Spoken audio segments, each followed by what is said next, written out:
उद्योगपतीचा बंगला, 8 किलो सोन्याची चोरी आणि 12 दिवसानंतर पोलिसांना हूल देणाऱ्या दरोडेखोराचा एन्काउंटर।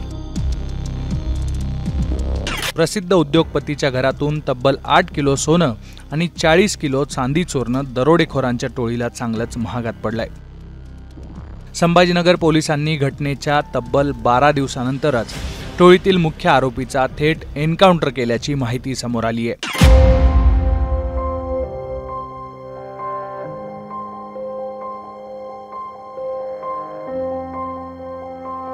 उद्योगपती संतोष लड्डा यांच्या बजाजनगरमधील बंगल्यात 15 मेच्या रात्री 6 चोरट्यांनी दरोडा टाकला होता। तेव्हापासून पोलीस आरोपीच्या मागावर होते। अखेरीस वडगाव कोलाटी या गावात मुख्य आरोपी अमोल खोतकर आल्याची माहिती पोलिसांना मिळाली।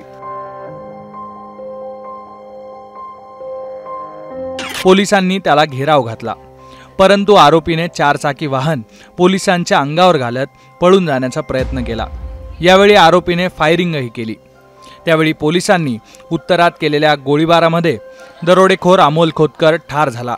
यानंतर पोलिसांची वेगवेगळी पथकं अन्य आरोपींच्या शोधासाठी रवाना झाली आहेत। बजाजनगर हा संभाजीनगर जिल्ह्यातील औद्योगिक क्षेत्रातील एक महत्त्वाचा परिसर मानला जातो।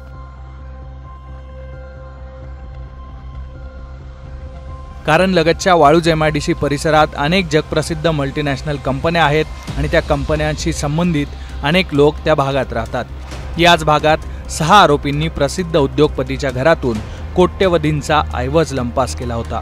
जिल्ह्यातील कायदा व सुव्यवस्थेवर या घटनेमुळे प्रश्नचिन्ह उपस्थित झालं होतं, परंतु संभाजीनगर शहर पोलिसांनी मोठी कारवाई करत या प्रकरणातील आरोपीला थेट चकमकीत ठार केल्याची माहिती समोर आली आहे। ब्युरो रिपोर्ट, मुंबई तक।